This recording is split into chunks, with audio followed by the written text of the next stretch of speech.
Hello, everybody. We continue covering chapter 1, and in this video lecture, we will talk about homeostasis. Now, what is homeostasis? The organ system work together to keep factors such as body temperature, water level, sodium, glucose, and etc. within normal boundaries. So body's ability to maintain its internal environment is called homeostasis. Example of homeostasis can be several parameters in your body shown over here. For example, a blood pH. So normal blood pH is 7.35 to 7.45.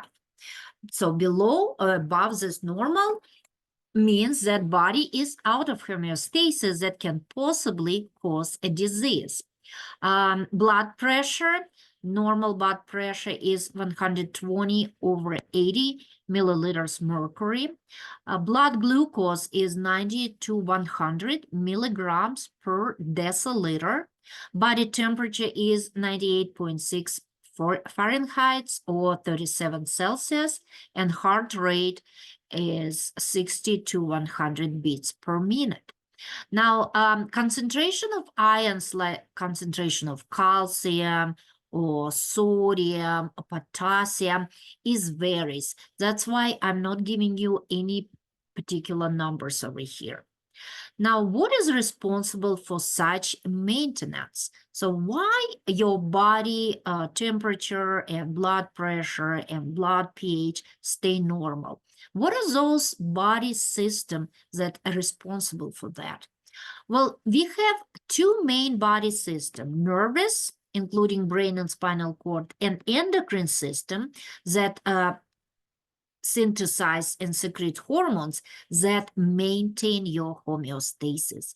However, you cannot say that this is the only two systems that are needed for me to have my internal environment constant.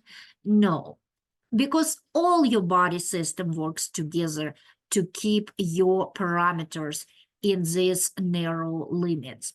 Because if you have nervous system working correctly or endocrine system working correctly, but let's say your circulatory system has problem or your respiratory system is not working right, so you have some respiratory disease, this will affect those parameters as well. It just, then why we say what are those body system responsible for maintenance? Because those are like supervisor that keep everything in check. They allow your body organs to communicate, and if something is wrong, they send signal to other body part to possibly fix this problem, right? So yes, nervous and endocrine systems are responsible for homeostasis, but all body systems are involved.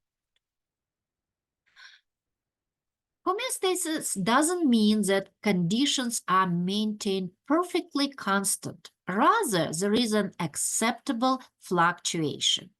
But what if we go above or below the acceptable fluctuations? Then a system of feedback is activated to establish homeostasis. Now, what this means is that homeostasis is not something not something like constant all the time. It's dynamic. It's equilibrium, but it's not a static. It's a dynamic equilibrium. Here is the example. Let's say you are on a birthday party and you eat 2 big pieces of cake. Cake has lots of sugar, sugar digested quickly, and that sugar absorbed quickly in your bloodstream. So if you eat 2 pieces of cake, your blood glucose level goes up, right? But it doesn't mean that something wrong with you. Even if your parameter right now, for example, you see your blood glucose normal is 90 to 100 milligrams per deciliter. If you eat cake, it will go above 100, but your body will respond very quick, quickly to bring it back to normal. And if you can do it, if you can keep your homeostasis, then you are a healthy individual, right? It's only when your body fails to return those parameters back to normal, we have a problem. That's what it says, that there is some fluctuation. It goes up and down, but if it's really go above what is acceptable, then we have a system that returns you back to normal. Then what are those steps that are involved in returning back to normal homeostasis? This is called feedback loops, homeostatic feedback loops. And it includes a stimulus that is changes below or above the acceptable range. Sensor that will identify the fluctuation in the homeostasis. Integrator that will receives, interprets sensor data and create a response. Effector is the organ responsible for correcting the change.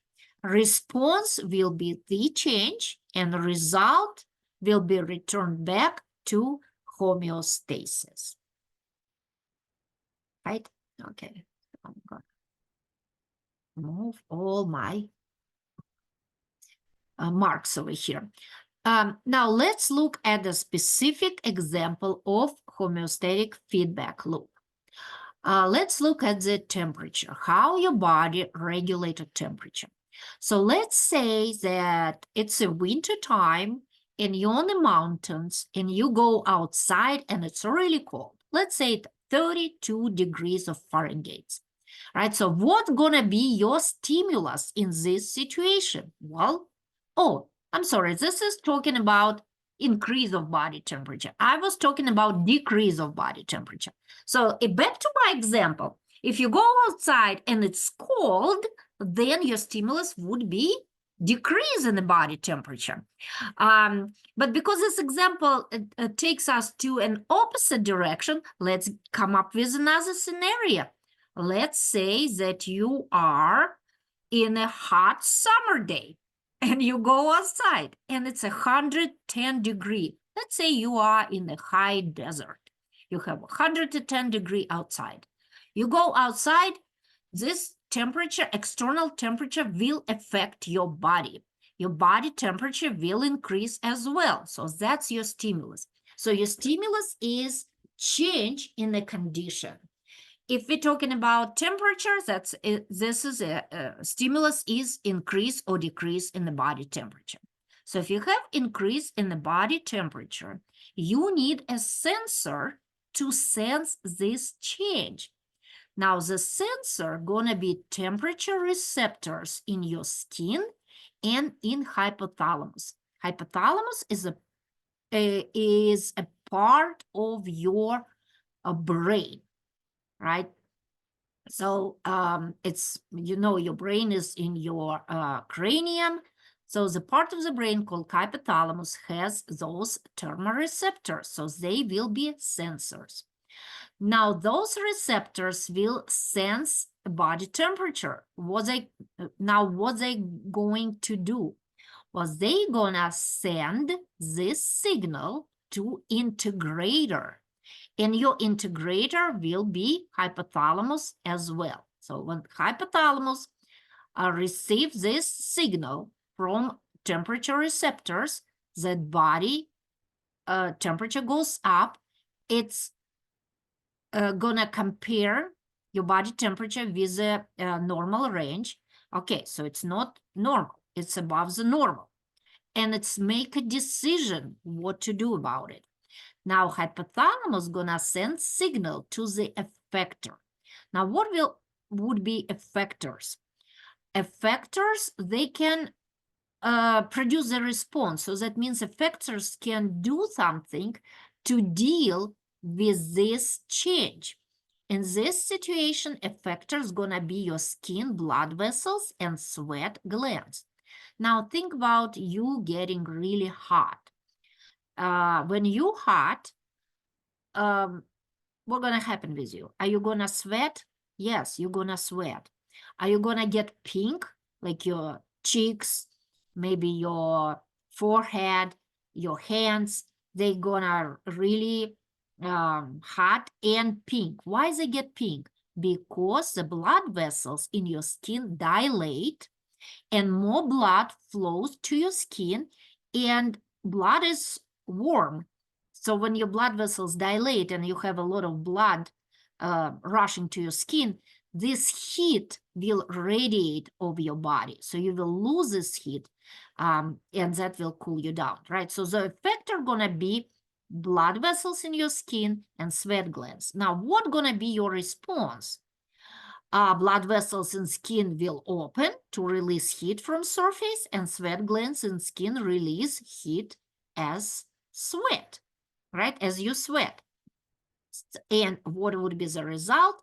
Decrease in body temperature, right? So every time you have some changes in your internal parameters, when your pH changes, when your glucose level changes, your temperature changes, then your body works very hard to return those parameters back to normal. That's what our loop, homeostatic loop is.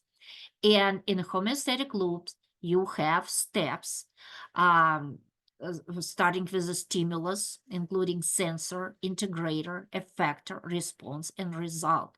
And the goal of this homeostatic loop to keep homeostasis. This is actually called negative feedback. Negative because you decrease the stimulus. And we have a lot of examples of negative feedbacks in our body, and that help us healthy and allow us to function properly. Now, make sure that for your exam, you will be able to look at the scenario that is given to you, and you can identify what is the stimulus, what is the sensor, right, and so on, what is the response, and what is the result. So a question like this will be in your first lecture exam. And yeah, that's why it's very important to understand and learn about feedback loops. Okay, so that's it for this lecture. Thank you very much for watching, and I will talk to you again next time.